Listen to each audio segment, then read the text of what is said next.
How many nights does a man work to buy a coat like this one? Can I bring you anything else, sir? Look at the age on you. Still hauling other people's plates?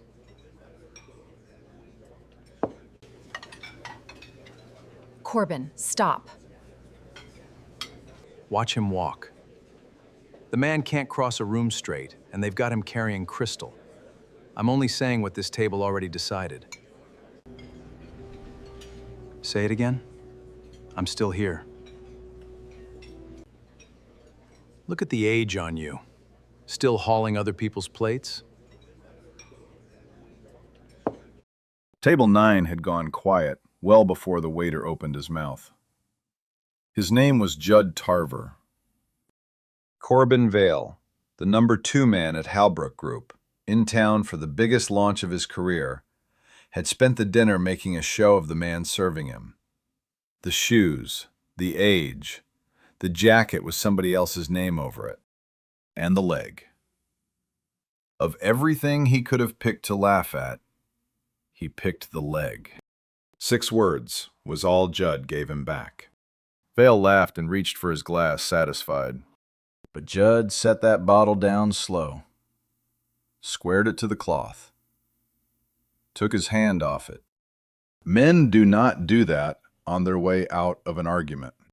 He had done this in 100 rooms, hotel lobbies, boarding lines, anywhere with staff. He liked being the dangerous thing in the room, and it had never once cost him a dime. Stay at that table a few minutes more. This is the story of the night the bill came due. Before it ends, the bully at table 9 is going to pay for this dinner with his career. Because tonight, of all the men he could have picked on, he picked the wrong one. Judd Tarver was 39, and for 3 years he had waited tables at a place called the Larkin Room. Fine dining, white cloth, 14 tables and a wine list you could get lost in. He was a good waiter. Not good the way a young man is good, chasing tips. Good the way a mechanic is good. He knew the list without opening it. He knew which regulars wanted the window and which ones wanted to be left alone. He knew the exact second to stop talking. 19 years Cliff Mattingly had been running that floor. He told Judd once, in passing, that nobody had ever worked it better. Judd said thank you and went back to work. He was a single father. His daughter was 10. Opal, papers spread end to end across the kitchen table every night of her life. Their apartment was 2 bedrooms on the north side. It was small. It was also theirs.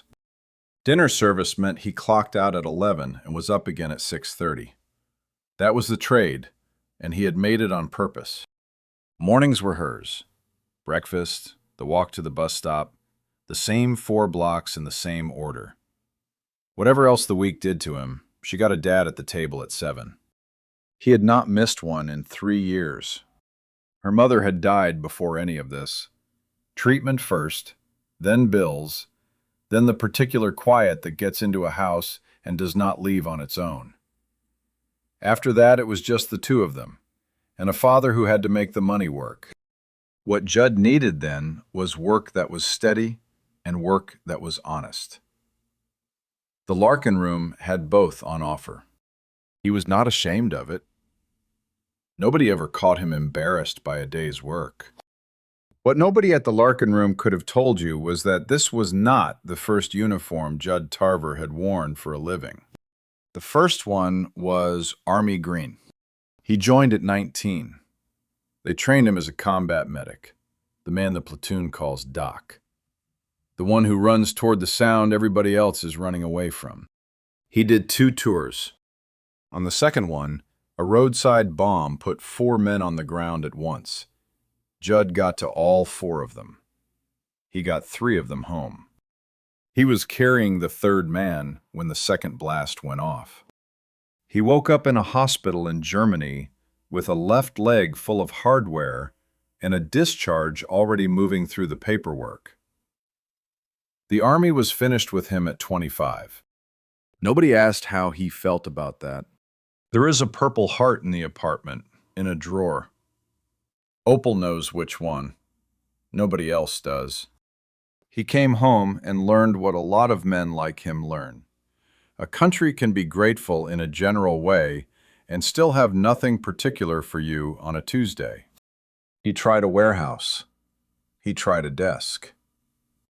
He met Opal's mother somewhere in there, and for a while the story was ordinary, and ordinary was all he wanted. You already know how that part ends. The Larkin Room hired him because Cliff wanted a floor man who did not rattle. And a man who once kept 40 things straight in his head while people were shooting at him does not rattle over a wine list. 14 tables is not pressure. Pressure is a tourniquet and 90 seconds. He knows the difference personally. He never mentions any of it. Not the leg, which has opinions by the 9th hour of standing, not the drawer, not the tours. The leg shows a little on the late turns, a small hitch. Most guests never notice it at all. Corbin Vale noticed in one dinner. As far as the Larkin Room knew, the man was born in that jacket. Vale booked table 9 for a Thursday and came in with 3 people. One was a junior man whose entire job appeared to be nodding. The other 2 were Ingrid Sable and somebody else from her outfit, Sable Strategic, the sort of outfit you hire when you have already decided something and want it to look like arithmetic. Hallbrook was about to launch its biggest product in 10 years, and Vale wanted Sable Strategic's name on it. The outside blessing, the respectable stamp. He ordered before anybody was seated, then spent 20 minutes making sure the table understood whose evening it was. Judd had the table. He knew the type. 48, tailored, used to being the largest thing in any room. Not loud about it. Vale simply took up more space than he was allotted and let everybody else adjust. Ingrid Sable sat opposite with her hands folded, wearing the face of a woman who has sat through this dinner 9 or 10 times before. Judd started on the specials. Vale cut him off halfway. He wanted the reserve list. Recited. From memory. No menu. That is not a question. That is a man checking whether the furniture talks. Judd gave him 6 bottles. Vintages. What each one was doing that year. And a pairing for 2 of the plates Ingrid had been reading. Vale asked for something the house did not stock. Judd apologized and offered a bottle built along the same lines. Vale waved it away, pointed at something else, and moved on. He had gotten nothing. The waiter had not stumbled once. For a certain kind of man, that is worse than being contradicted. It started after the second glass. Vale had been watching him work, and when he spoke, he aimed it so the table would carry it. He wondered aloud how many nights a man has to work to afford a decent coat. Nobody laughed yet. It landed the way those remarks land when everyone already knows nobody is going to push back. Judd kept working. So Vale went again. The jacket. Then the job itself. Then what it says about a grown man that he spends his evenings carrying food to people like them. Somebody at the table laughed then. It was the small laugh people use when they want credit for knowing better. Ingrid Sable did not. She found something to look at on the cloth. And then Vale asked his last question. He asked whether the man had children. He asked if they were proud of what their father did. He asked whether they ever came in to watch him carry plates. That was the one that changed the room. Judd stopped where he was and set the wine down on the cloth. He did not get loud. He did not back up a step. He did none of the small things a man does when he is deciding to let something go. He looked straight at Corbin Vale and said 6 words, quiet enough that they never left the table. Vale laughed. He turned to his own people. And what does a waiter think he is going to do about it? Judd did not answer that. He straightened the bread plate. He told the table dessert would be out shortly. Then he walked back toward the kitchen at exactly the pace he had come out of it. No heat, no hurry. Nothing anybody could point at. That was the part Corbin Vale could not live with. A man in a service jacket had ended a conversation with him, in public, and the room had watched it happen. And one more thing had happened in those few minutes, though nobody would understand it for a week. A phone at the table had been recording. It caught the 6 words, clean. It caught none of what came before them. Vale asked for the manager. He told Cliff Mattingly, in the flat voice of a man used to being obeyed, that the waiter would be gone before the next service. He mentioned that every Hallbrook booking in the house depended on it. Cliff heard him out. Then Cliff said the house did not fire people for answering a guest who had spent 2 hours insulting them, and he would be glad to discuss anything else once the coffee came. Cliff would be the first to tell you that was not bravery. The Larkin Room has a written policy on how guests speak to staff. A lawyer wrote it, and the lawyer wrote it for a reason. A manager who fires a server because the man who provoked him asked nicely is a manager standing alone in front of a policy with his own signature at the bottom. 19 years on that floor. Cliff knew exactly how that ends. The house emptied out around 11. Cliff went into the back office, pulled up the camera that covers the corner of the room, and found the file for that evening. He copied all of it, beginning to end, nothing trimmed. He did not mention it to Judd. He did not mention it to anybody. He put it somewhere he could lay hands on it later, on the theory that a night like that one rarely stays finished. Ingrid was still at table 9 when Judd came for the glasses. Her colleague had already gone out to the car. She said she was sorry she had not spoken up. Then she put her personal card on the cloth, and next to the card she put down cash. Enough to cover a week of his shifts, easily. Judd looked at the 2 things. He picked them both up and held them out to her. He said, "Money does not travel backward." What happened at that table had already finished happening. Then he told her something else. He said the order of it was worth her time. She had said nothing while Vale performed. She had spoken up only after the man had already stood his own ground. He was not calling her a bad person.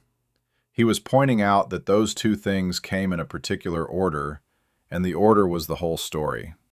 Ingrid took her card. She left the money.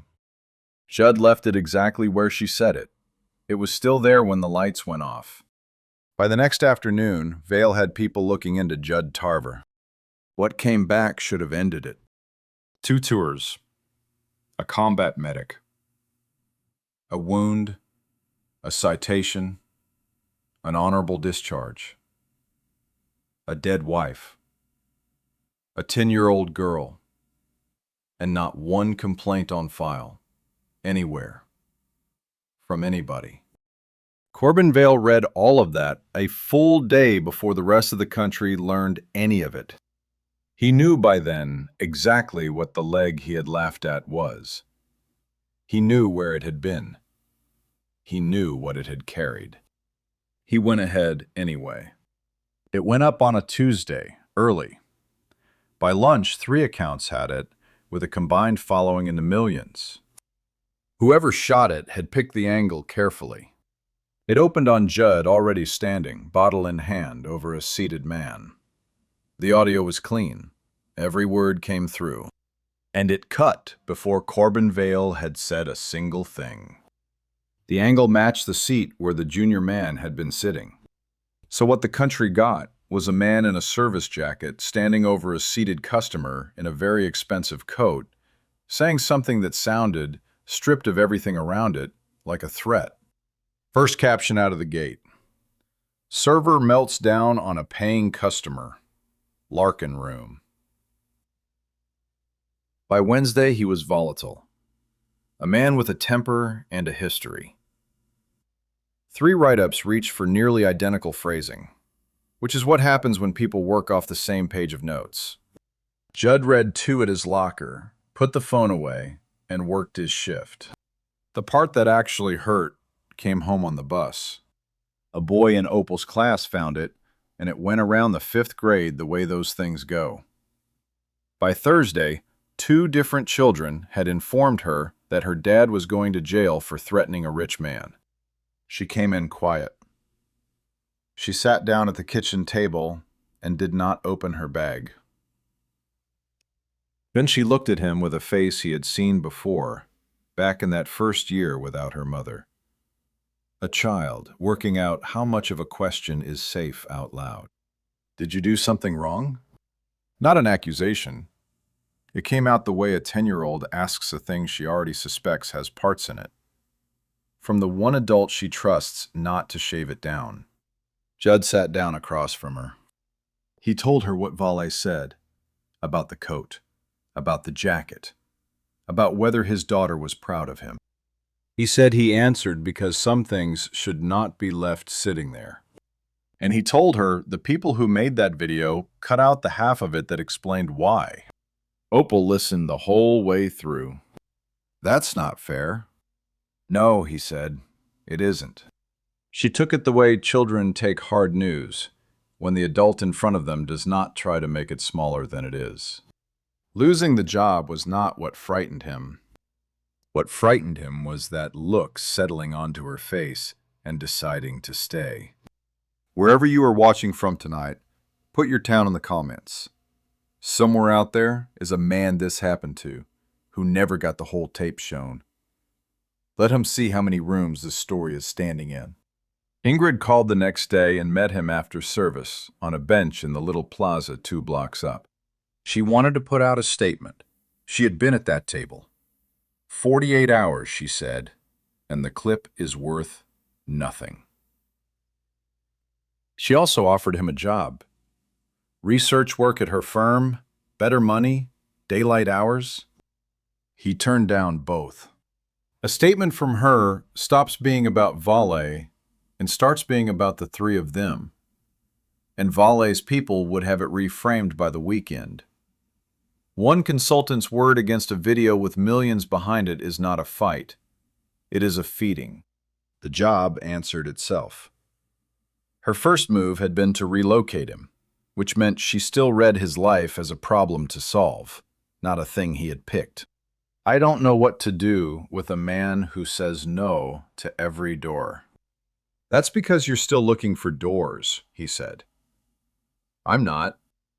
He knew what that sentence cost him. He said it anyway, then walked the 11 blocks home instead of paying the fare, because that week, the fare mattered. That Sunday, Opal came home from church with a card the size of a playing card. She put it next to his coffee. What's a false balance? He turned it over and read the line printed on it. A false balance is abomination to the Lord, but a just weight is his delight. He took a second with it. A long time back, he said, before anybody trusted a public scale, a man selling grain carried his own stones. 1 stone was a pound. That was the deal. And if he filed a little off it, nobody could tell. The grain looked right. The scale looked right. Every customer went home short, and not one of them knew. So he cheated with the thing you check with. He cheated with the thing everybody trusts. Like cutting the video. Judd did not answer straight away. Yes, he said. Exactly like that. She slid the card into the front pocket of her homework folder, which is where the important things went. Ingrid tried once more that week. She was done waiting, she said. Judd told her to hold. So we sit still. Sitting still and waiting are not the same thing. How will you tell them apart? Waiting won't feel clever, he said. Vale's second move landed inside the week. A business outlet ran a piece about the waiter in the clip. It did not use the word liar. It used the word questions. Questions about his discharge. Questions about what actually happened on that second tour. Questions about whether a sad story had become, the piece said, a kind of career. No name on the quotes, no date on the claims, nothing a man could grab hold of and twist back. The Larkin Room began losing reservations inside of days. Corporate bookings that had sat on the calendar for months came off it with no explanation given. Cliff said several regulars had taken phone calls with Judd's name in them, sitting next to the words liability and hostile environment. By then, the ownership group was calling the restaurant directly, and not politely. Judd told Cliff he would take a leave. That's not what I came down here to ask for. Judd said it was what the week required. He was not going to stand on that floor while the people beside him paid for something addressed to him. He went home and did the arithmetic on a month without shifts. It did not work. The same week, the landlord of a corner unit on the east side, a lease Judd was 3 weeks into, sent 4 lines of email. He had seen the coverage. He was going another direction. 3 years of saving, put by in the months when Opal did not need shoes and no school trip came up, turned into a problem with no move attached to it. The reporter came to Opal's school on a Wednesday morning. The front office rang him at 9:10. A woman with press credentials had been standing by the gym doors since 8. She went straight to Opal. Questions about her father, about the video, about whether the men from that dinner had ever come to the apartment. Opal did not answer her. She turned around and walked toward the street instead, and a car turning in had to stand on the brakes when she came off the curb. She was not hurt.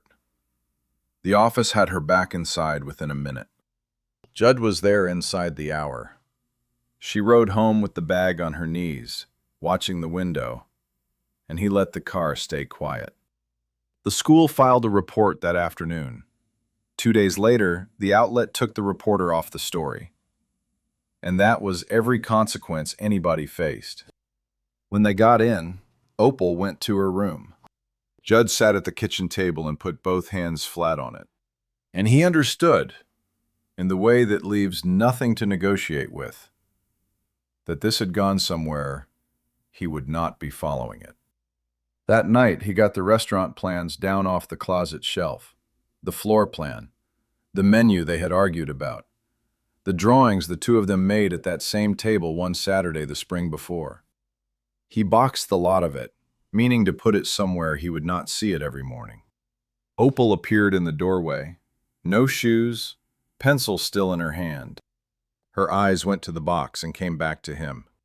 You told me what people say about you doesn't get to decide who you are. He did not answer. You've said it more than once. He still did not answer. So why are you letting people who are lying decide what you're allowed to want? Judd had nothing.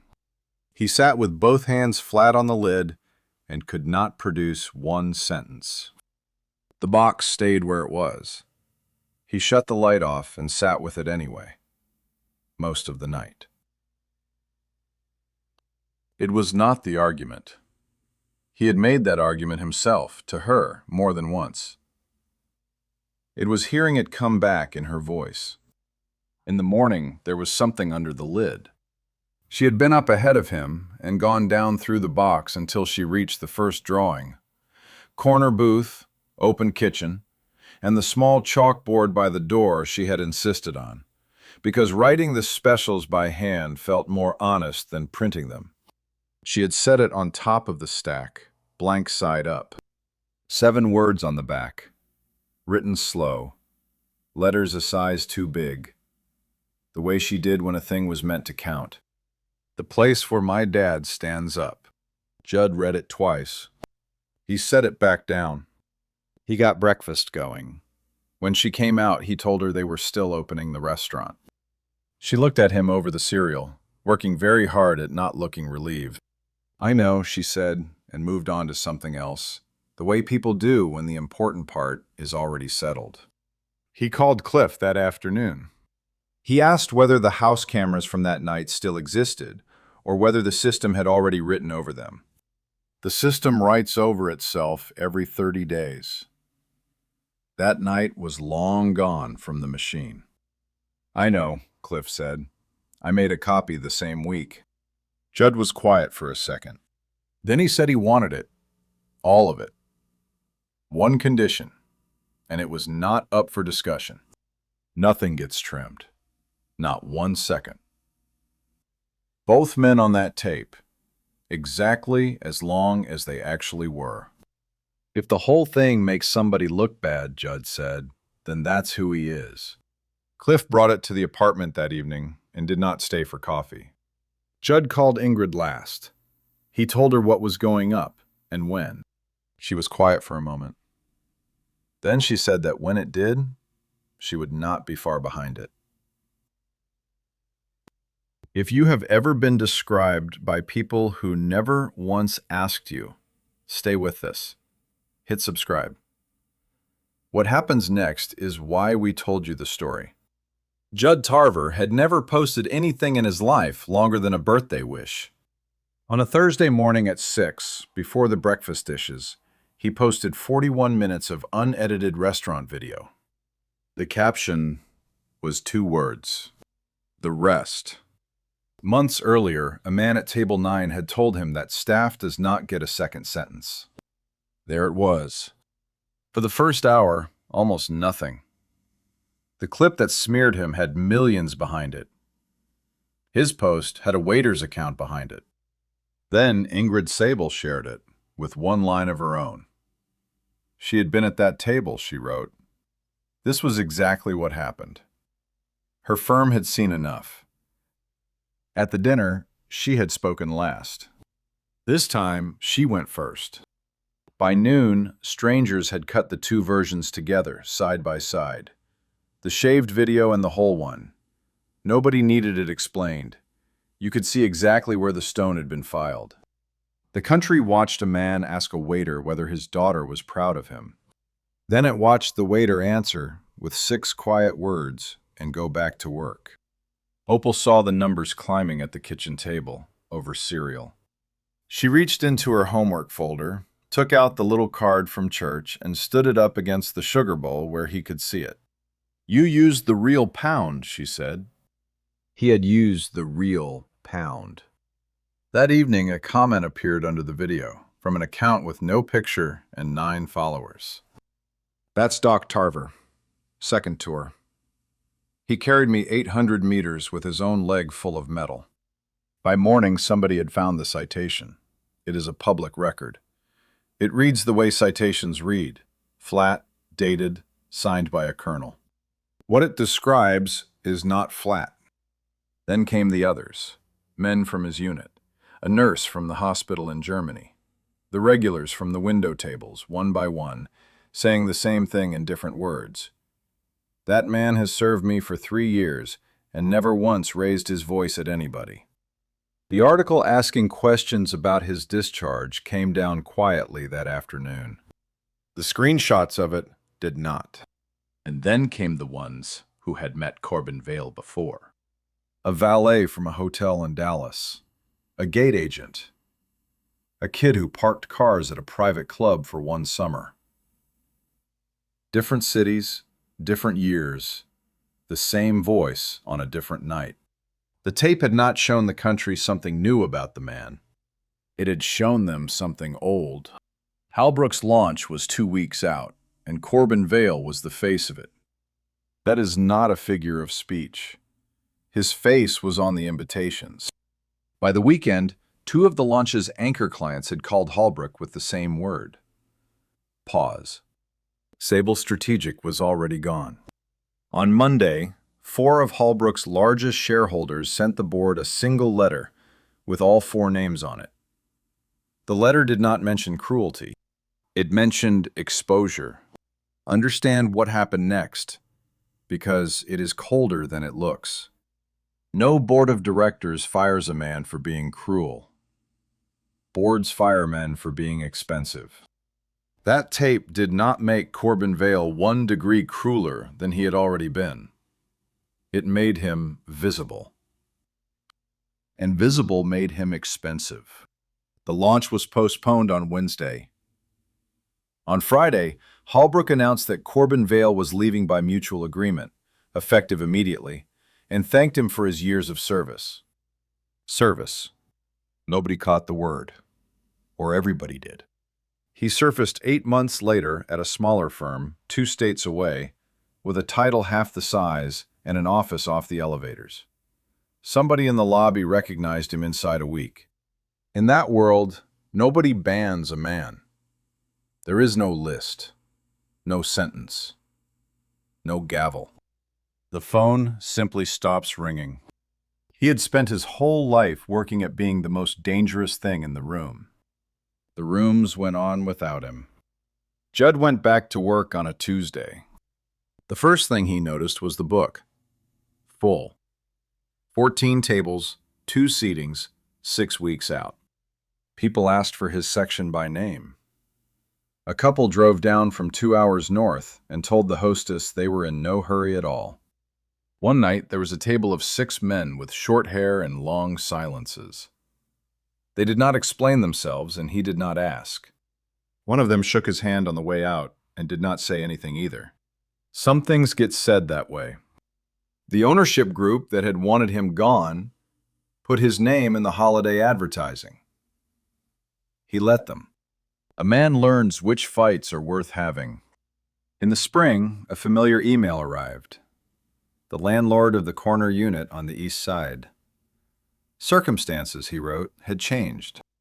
Judd signed the lease at the same rate anybody else would have gotten. Nothing extra asked for, nothing extra offered. A man who keeps a just weight keeps it in both directions. The Opal Room opened on a Thursday the following spring. No press, no soft launch, no invitations to anybody from the world Judd had spent 3 years standing beside. It opened because the stoves worked. Opal does her schoolwork at a 2-top by the kitchen pass, in the middle of service, and appears to find the noise helpful. She no longer changes the subject when somebody asks what her father does. There is one framed line on the wall in the staff area. Judd wrote it out on a scrap. Opal said it should be framed, so it was. Nobody works in this room who is worth less than the people they serve. The Purple Heart is still in the drawer. Some things do not need a wall. He did not become somebody else. He found a room the man he already was could stand upright in. People will tell you dignity is a thing you earn, with money or a title or the right address on an envelope. He carried his into every room he ever walked into, years before anybody in those rooms would look at it. If this puts you in mind of somebody you underestimated once, send it to them tonight. And subscribe, because there are a great many men like him, and almost nobody counts them.